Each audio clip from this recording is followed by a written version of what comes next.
Bab larangan keras beribadah kepada Allah di kubur orang soleh. Maka bagaimana lagi jika seseorang menyembah orang soleh tersebut? Jadi jemaah sekalian, bab ini berbicara tentang salah satu pintu kesyirikan yang terbesar. Salah satu pintu kesyirikan terbesar yang sangat banyak menjerumuskan manusia dalam syirik, yaitu menjadikan kuburan sebagai tempat ibadah.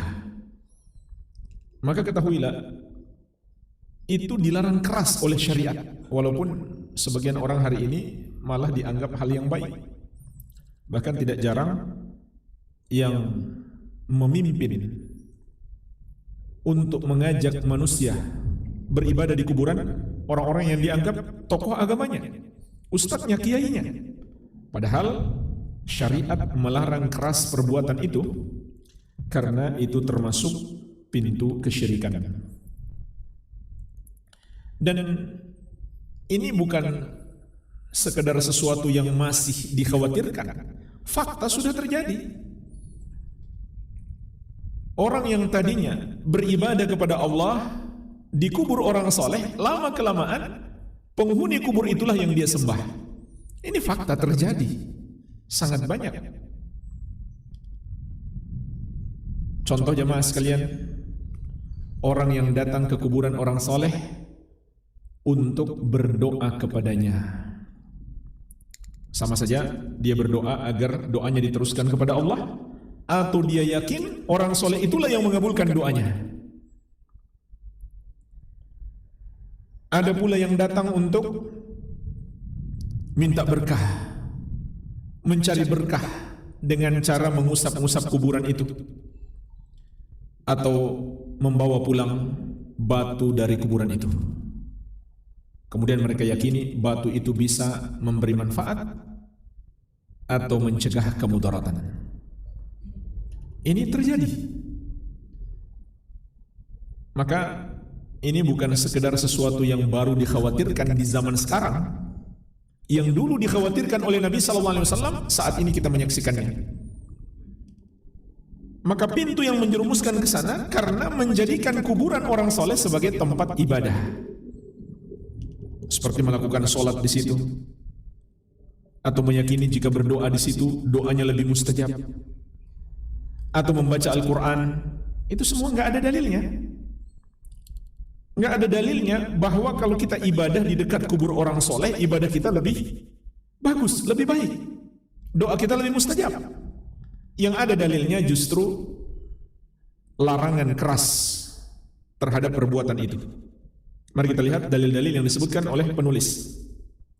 Qala rahimahullah fi sahih, di dalam as-sahih, yaitu sahih Al-Bukhari dan Muslim, an Aisyah, dari Ummul Mukminin Aisyah, anna Umma Salamah, bahwasanya Ummu Salamah juga Ummul Mukminin radhiyallahu taala anhuma, dzakarat li Rasulillah sallallahu alaihi wasallam kanisatan ra'atha bi ardil Habasyah, menceritakan kepada Rasulullah sallallahu alaihi wasallam tentang sebuah gereja yang beliau pernah lihat di negeri Habasyah. Dalam riwayat yang lain disebutkan gereja itu diberi nama Gereja Maria. Karena dulu sebagian sahabat terpaksa berhijrah ke Habasyah sebab tekanan orang-orang musyrik terhadap umat Islam di kota Makkah ketika itu sudah benar-benar melampaui batas. Dan ketika itu Madinah belum ada. Tidak ada negeri Islam di muka bumi ketika itu. Kalau ada negeri Islam ya wajib berhijrah ke negeri Islam. Tapi ketika itu tidak ada. Namun Habasyah ketika itu dipimpin oleh seorang raja yang adil, Najasyi, yang kemudian rajanya ini masuk Islam. Maka Nabi SAW memerintahkan para sahabat untuk berhijrah ke Habasyah.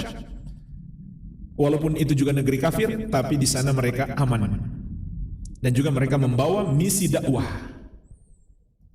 Jadi seperti itu ceritanya mengapa para sahabat melihat ada gereja di negeri Habasyah, karena dulu mereka berhijrah ke sana. Setelah Nabi SAW berhijrah ke kota Madinah, mereka pun langsung menyusul ke Madinah.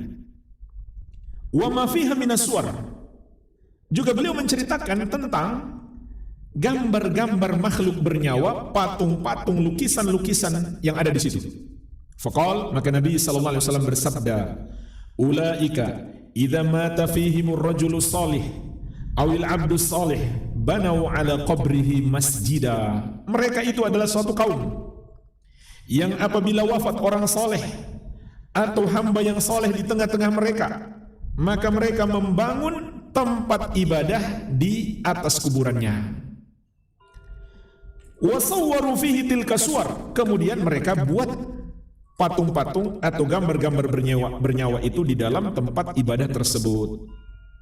Ulaika syirarul khalqi indallah, mereka itulah seburuk-buruk makhluk di sisi Allah. Jemaah sekalian, perhatikanlah hadis yang mulia ini. Di dalamnya terkandung pelajaran yang sangat jelas, yaitu larangan keras menjadikan kuburan sebagai tempat ibadah. Karena Rasulullah SAW dalam hadis ini mencela perbuatan mereka. Bahkan Nabi SAW mengatakan mereka adalah seburuk-buruk makhluk di sisi Allah. Begitu pula hadis ini menunjukkan bahwa beribadah di kubur, apalagi sampai membangun tempat ibadah padanya, termasuk tasyabbuh, menyerupai orang-orang kafir. Dan para ulama juga mengingatkan larangan beribadah di kuburan, bentuk larangannya terhadap 3 macam. Pertama, menjadikan kuburan sebagai tempat ibadah dengan membuat bangunan di situ. Misalkan sebuah masjid, karena itu kubur keramat, mereka bangun masjid, dan sama saja kuburnya nanti masuk ke dalam masjid atau di halaman masjid, sama saja. Kalau dia masuk ke dalam masjid tentu itu lebih parah. Kalau dia di arah kiblat lebih parah lagi. Ini yang pertama, ini yang dilakukan oleh umat Nasrani. Yang kedua, beribadah di situ walau tidak ada bangunan, hukumnya sama, itu terlarang. Yang ketiga, mengubur di masjid, itu juga terlarang. Apakah di dalam masjid atau di halaman masjid. Kalau antum kenal ada orang tua misalkan, saking cintanya kepada anaknya, ketika anaknya wafat, dia ingin bangun masjid di dekat kuburannya, kasih nasihat, ingatkan, jangan lakukan itu melanggar syariat. Atau sebaliknya, orang tua yang sangat dicintai oleh anaknya kemudian wafat, anak ini mengira untuk berbakti kepada orang tuanya, dia ingin bangun masjid di kubur orang tuanya, maka diingatkan, itu dilarang oleh syariat. Dan juga yang perlu diingatkan, orang yang sudah wakafkan tanahnya untuk masjid, kemudian dia minta dia dikuburkan di situ. Ini kesalahannya 3. Kesalahannya 3. Yang pertama, dia minta dikubur di masjid, itu adalah kesalahan yang dilarang oleh syariat. Yang kedua, dia menyebabkan orang nggak bisa sholat lagi di masjid itu. Yang ketiga, dia seperti orang yang menjilat kembali ludahnya sendiri. Kan dia sudah wakafkan, dia sudah berikan kepada kaum muslimin lillahi ta'ala, bukan lagi milik dia, itu tanah wakaf. Kenapa dia ambil lagi untuk kuburannya? Justru dengan begitu dia membatalkan wakaf masjidnya, karena kalau sudah ada kuburan di situ, tidak boleh lagi masjid itu dijadikan tempat sholat. Dan kalau sudah terlanjur dilakukan, maka kuburannya harus dipindahkan. Kuburannya hendaklah dipindahkan. Kemudian dalam hadis ini juga terkandung pelajaran larangan keras membuat gambar-gambar makhluk bernyawa, patung-patung, lukisan-lukisan dan lain-lain. Ini juga termasuk tasyabbuh, dan ini juga pintu kesyirikan. Kalau ditambah dengan pengagungan terhadap kuburan, maka lebih berbahaya. Oleh karena itu Syekh mengatakan di sini, fahaulai jama'u baina fitnatain. Mereka mengumpulkan dua fitnah, dua musibah dan bencana yang menjerumuskan dalam syirik. Fitnatil kubur wa fitnatit tamathil. Fitnah kubur dan fitnah patung-patung berhala, makhluk-makhluk bernyawa, gambar-gambar makhluk bernyawa. Fitnah yang beliau maksudkan adalah yang menjerumuskan dalam kesyirikan. Insyaallah ta'ala masih ada bab khusus yang membahas tentang larangan keras membuat gambar-gambar makhluk bernyawa. Kita masuk ke dalil yang berikutnya. Walahuma anha qalat, juga diriwayatkan Al-Bukhari dan Muslim dari Ummul Mukminin Aisyah radhiyallahu anha, beliau menceritakan, lamma nuzila bi Rasulillah sallallahu alaihi wasallam tafiqa yatrahu khamisatan lahu ala wajhi. Ketika kematian menjelang kepada Rasulullah sallallahu alaihi wasallam, beliau pun menutupkan gamisnya sampai ke wajahnya. Fa idza tamma biha kasyafaha, maka apabila beliau telah sesak nafas, beliau menyingkapnya kembali. Jadi ini sebuah gambaran bagaimana sulitnya Nabi sallallahu alaihi wasallam saat sakit menjelang sakaratul maut. Karena sakitnya para nabi dan rasul itu 2 kali lipat daripada orang biasa. Sebab Allah ingin memberikan pahala kesabaran yang lebih besar kepada para nabi dan rasul alaihi wassalatu wassalam. Ini detik-detik menjelang wafat Nabi sallallahu alaihi wasallam. Faqala wa huwa kadzalik, maka beliau bersabda dalam keadaan seperti itu, laknatullahi 'alal yahudi wan nasara ittakhadhu qubur anbiya'ihim masajida. Allah melaknat orang-orang Yahudi dan Nasrani yang menjadikan kuburan para nabi mereka sebagai tempat ibadah. Kenapa Nabi sallallahu alaihi wasallam mengingatkan ini di akhir hayat beliau? Kata Aisyah radhiyallahu anha, yuhadziru ma sana'u. Nabi Muhammad SAW ingin mengingatkan kita jangan mengikuti perbuatan mereka, kecuali kita juga mau mendapatkan laknat Allah, na'udzubillah. Walaula dzalika ubriza qabruhu, kalau bukan karena sebab itu niscaya kuburannya akan ditampakkan, kuburan Nabi SAW akan ditampakkan. Jadi kenapa kuburan Nabi SAW disembunyikan, tidak bisa dilihat oleh orang-orang? Untuk mencegah agar kuburan beliau tidak dijadikan tempat ibadah. Ini kata Aisyah radhiyallahu anha. Ghaira annahu khusya ayyutakhadha masjida, karena dikhawatirkan kuburan beliau akan dijadikan sebagai tempat ibadah. Akhrajahu, dikeluarkan oleh Al-Bukhari dan Muslim. Hadis ini terkandung pelajaran sama dengan hadis sebelumnya, yaitu larangan keras terhadap orang yang beribadah di kuburan orang-orang saleh. Bahkan dilaknat pelakunya. Ini jangan main-main. Ini dosa yang sangat besar. Hadis sebelumnya Nabi sallallahu alaihi wasallam mengatakan mereka adalah seburuk-buruk makhluk di sisi Allah. Dalam hadis ini mereka dilaknat oleh Allah Subhanahu wa taala. Berarti dosanya sangat besar. Karena jemaah sekalian, itu adalah pintu syirik. Dan apa yang dikhawatirkan oleh Nabi sallallahu alaihi wasallam betul-betul terjadi hari ini. Makanya kita juga bisa memetik pelajaran di sini bahwa apa yang dilakukan oleh sebagian umat Islam, walaupun yang melakukannya adalah mayoritas, dipimpin oleh orang yang dipanggil kiai, wali, ustadz, tapi kalau faktanya menyelisihi petunjuk Nabi sallallahu alaihi wasallam, maka itu adalah salah. Jadi walaupun demikian, kita jangan membenarkannya sampai kita mencocokkannya dengan petunjuk Nabi Muhammad sallallahu alaihi wasallam. Hadis yang mulia ini juga mengingatkan bahwa menjadikan kuburan sebagai tempat ibadah termasuk tasyabbuh, menyerupai orang-orang Yahudi dan Nasrani. Tapi jemaah sekalian, mungkin zaman lagi, karena di sebagian daerah orang-orang Yahudi dan Nasrani tidak lagi melakukan ini. Malah umat Islam yang lakukan. Kan aneh, budaya mereka yang mewariskan umat Islam malah. Ini kan luar biasa kebodohan.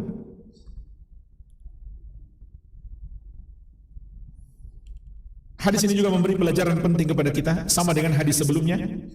Wajibnya kita menutup semua pintu syirik. Wajibnya kita menutup semua pintu syirik. Dan ini diantara keistimewaan agama Islam. Agama Islam ketika melarang sesuatu, maka semua yang mengantarkan kepadanya juga dilarang. Hadis yang berikutnya, wali Muslimin, diriwayatkan oleh Imam Muslim. An Jundub bin Abdullah dari sahabat yang mulia Jundub bin Abdullah radhiyallahu anhu. Qala, beliau mengatakan, sami'tu an-nabiyya sallallahu alaihi wasallam qabla an yamuta bi khamsin. Aku mendengarkan Nabi sallallahu alaihi wasallam bersabda 5 hari sebelum wafat, wa huwa yaqul, inni abra'u ila Allah ayyakuna li minkum khalil. Sesungguhnya aku berlepas diri kepada Allah dari menjadikan salah seorang dari kalian sebagai khalil, sebagai seseorang yang sangat dicintai selain Allah Subhanahu wa taala. Fa inna Allah qad ittakhadani khalila, karena sesungguhnya Allah telah menjadikan aku sebagai khalil, kama takhadha Ibrahim khalila, sebagaimana Allah menjadikan Ibrahim sebagai khalil, sebagai orang yang sangat Allah cintai. Walau kuntu muttakhidan min ummati khalila lattakhadtu Abu Bakrin khalila. Seandainya boleh aku jadikan di antara umatku seseorang sebagai khalil, maka Abu Bakar yang akan aku jadikan sebagai khalil. Ala, ketahuilah, wa inna man kana qablakum kanu yattakhiduna qubur anbiya'ihim masajida. Umat-umat sebelum kalian menjadikan kuburan para nabi mereka sebagai tempat ibadah. Ala fala tattakhidul qubura masajida. Ketahuilah, maka janganlah kalian menjadikan kuburan sebagai tempat ibadah. Fa inni anhaakum an dzalik, karena sesungguhnya aku melarang kalian melakukan itu. Jemaah sekalian, sama dengan 2 hadis sebelumnya, di dalam hadis ini juga terkandung pelajaran yang sangat jelas, yaitu larangan yang sangat tegas menjadikan kuburan sebagai tempat ibadah. Dan betapa penting permasalahan ini, Nabi SAW menyampaikannya sampai di detik-detik beliau akan meninggalkan dunia ini. 5 hari sebelum beliau wafat, sampai beliau sudah sakit keras, beliau masih mengingatkan permasalahannya. Berarti ini masalah penting sekali, sesuatu yang sangat berbahaya. Hadis ini juga sama dengan 2 hadis sebelumnya mengingatkan kita bahwa menjadikan kuburan sebagai tempat ibadah adalah tradisi orang-orang kafir yang tidak boleh kita ikut-ikutan sehingga kita mendapatkan dosa tasyabbuh, menyerupai orang kafir. Pelajaran lainnya yang terkandung dalam hadis ini, keutamaan Abu Bakar As-Siddiq radhiyallahu anhu. Berdasarkan hadis ini dan hadis-hadis yang lain, para ulama Islam sampai pada kata sepakat bahwa sahabat yang paling mulia dan paling dicintai oleh Allah dan Rasulnya adalah Abu Bakar As-Siddiq radhiyallahu anhu. Begitu pula sahabat yang paling disayangi oleh Nabi SAW, melebihi sayangnya beliau kepada keluarga beliau sendiri. Karena cinta beliau kepada Abu Bakar adalah cinta karena Allah Subhanahu wa taala, yaitu disebabkan keimanan dan ketakwaan Abu Bakar.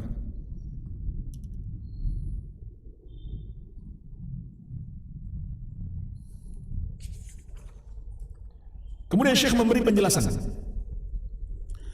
Faqad naha anhu wa huwa fi akhir hayatihi. Nabi sallallahu alaihi wasallam melarang kita beribadah di kuburan di akhir hayat beliau, yaitu 5 hari sebelum wafat.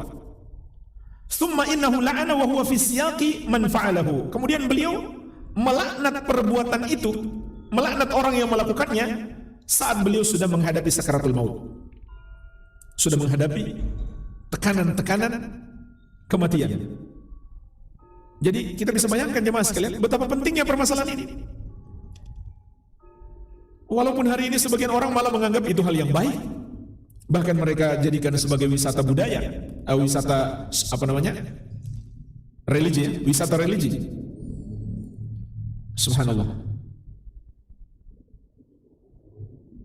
Wassalatu indaha min dzalik. Kemudian Syekh menjelaskan, salat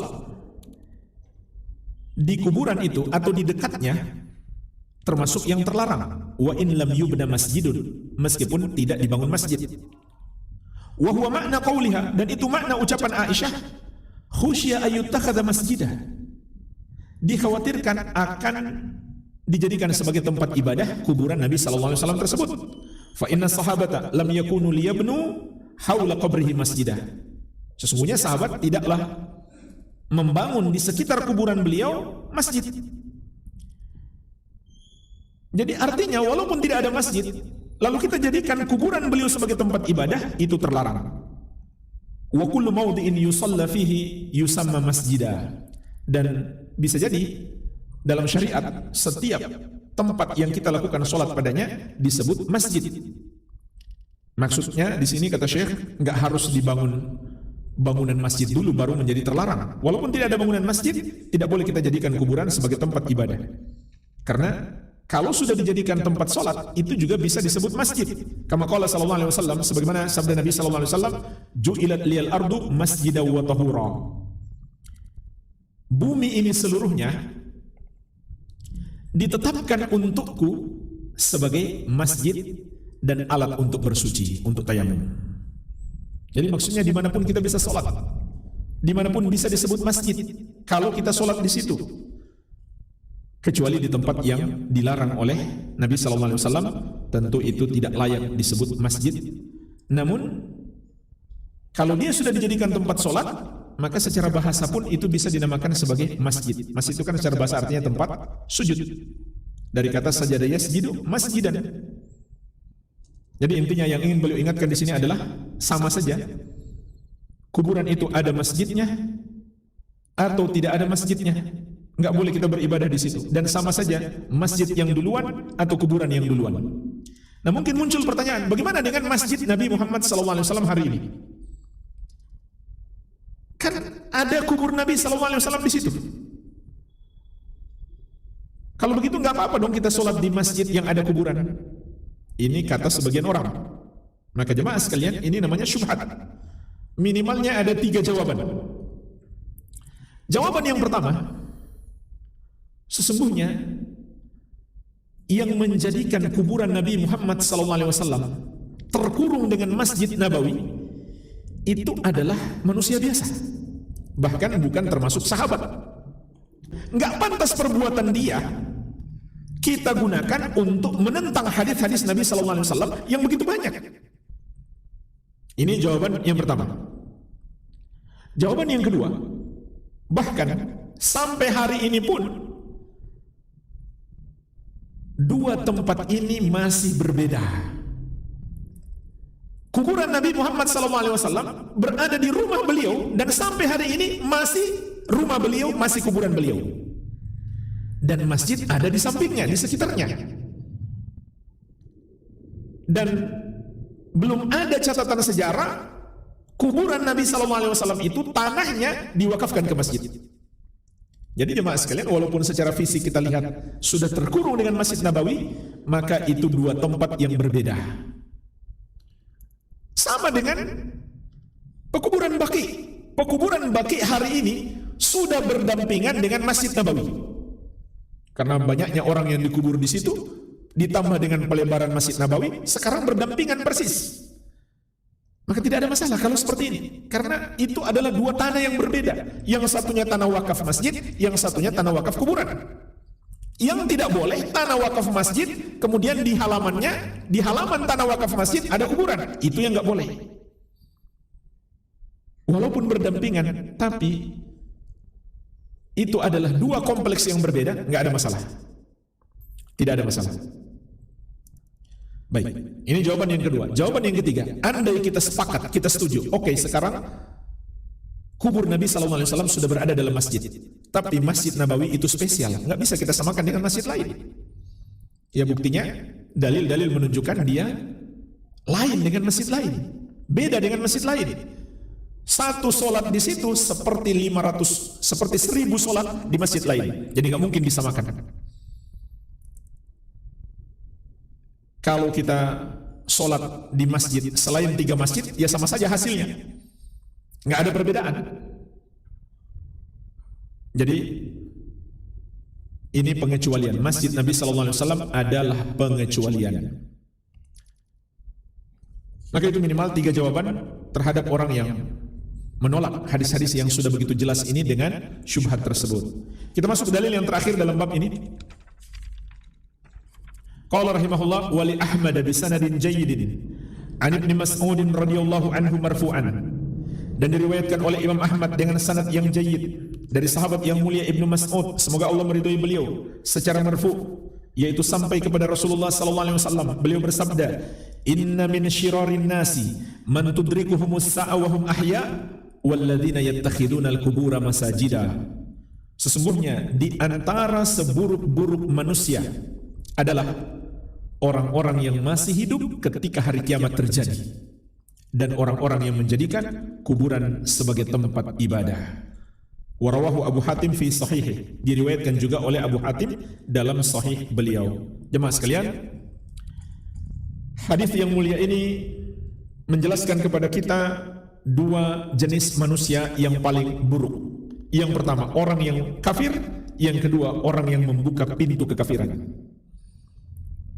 Yang pertama, orang kafir. Kata Nabi SAW, mereka masih hidup ketika hari kiamat terjadi. Karena disebutkan dalam hadis yang sahih, ketika hari kiamat terjadi, tidak ada lagi seorang muslim ketika itu. Nabi SAW mengatakan, La taqumu sa'ah ala ahadin yaqulu la ilaha illallah. Tidak akan terjadi kiamat jika masih ada satu orang saja di muka bumi ini yang mengucapkan la ilaha illallah. Jadi bayangkan jemaah sekalian, ketika hari kiamat tidak ada satu orang pun yang mengucapkan la ilaha illallah. Artinya nggak ada seorang muslim pun. Yang tersisa hanyalah orang-orang kafir. Sebagaimana juga dalam hadis yang lain kata Nabi SAW, la taqumus sa'ah illa ala syirarin nas. Tidaklah terjadi hari kiamat kecuali menimpa seburuk-buruk manusia. Kemudian hadis tentang angin yang berhembus, angin yang baik dari arah Yaman, kemudian dia akan mendatangi semua orang beriman dan akan mewafatkan mereka. Maka manusia yang paling buruk adalah orang-orang kafir. Ini yang pertama. Yang kedua, kata Nabi SAW, orang-orang yang menjadikan kuburan sebagai tempat ibadah. Kenapa mereka juga menjadi manusia yang paling buruk? Karena mereka membuka pintu keburukan itu. Mereka membuka pintu kesyirikan dan kekufuran. Maka kita pun paham jemaah sekalian, ini adalah dosa yang sangat besar, jangan kita main-main. Hadis ini juga memberi pelajaran umum, kewajiban kita menjauhi semua pintu-pintu syirik dan menutupnya, menutup untuk diri kita maupun untuk orang lain. Dan ingatlah jemaah sekalian, ketika seseorang membuka pintu syirik, bisa jadi bukan dia yang terjerumus dalam syirik, tapi dia menjerumuskan orang lain. Mungkin dia seorang kiai, katakanlah, dia sudah belajar, dia tahulah, nggak boleh berdoa kepada penghuni kubur. Tapi dia datang ke kuburan itu untuk berdoa kepada Allah dengan keyakinan berdoa padanya lebih afdal. Maka semua hajat-hajatnya dia minta di situ. Mungkin dia nggak pernah menyembah penghuni kubur itu karena dia seorang kiai, dia tahu itu syirik. Tapi bisa jadi dia menjerumuskan orang lain. Mungkin setan mendatangi orang lain dan mengatakan, itu Pak Kiai berdoa kepada penghuni kubur. Setan lain mengatakan itu enggak syirik, kan cuma jadi perantara. Kemudian datang setan lain lagi. Penghuni kubur itu memang hebat, dia bisa mengabulkan doa. Maka jemaah sekalian, kita harus hati-hati. Bisa jadi tatkala seseorang membuka pintu syirik, bukan dia yang terjerumus syirik, tapi dia menjerumuskan orang lain. Maka pintu-pintu kesyirikan ini harus ditutup rapat-rapat. Walhamdulillah, ini yang bisa kita bahas.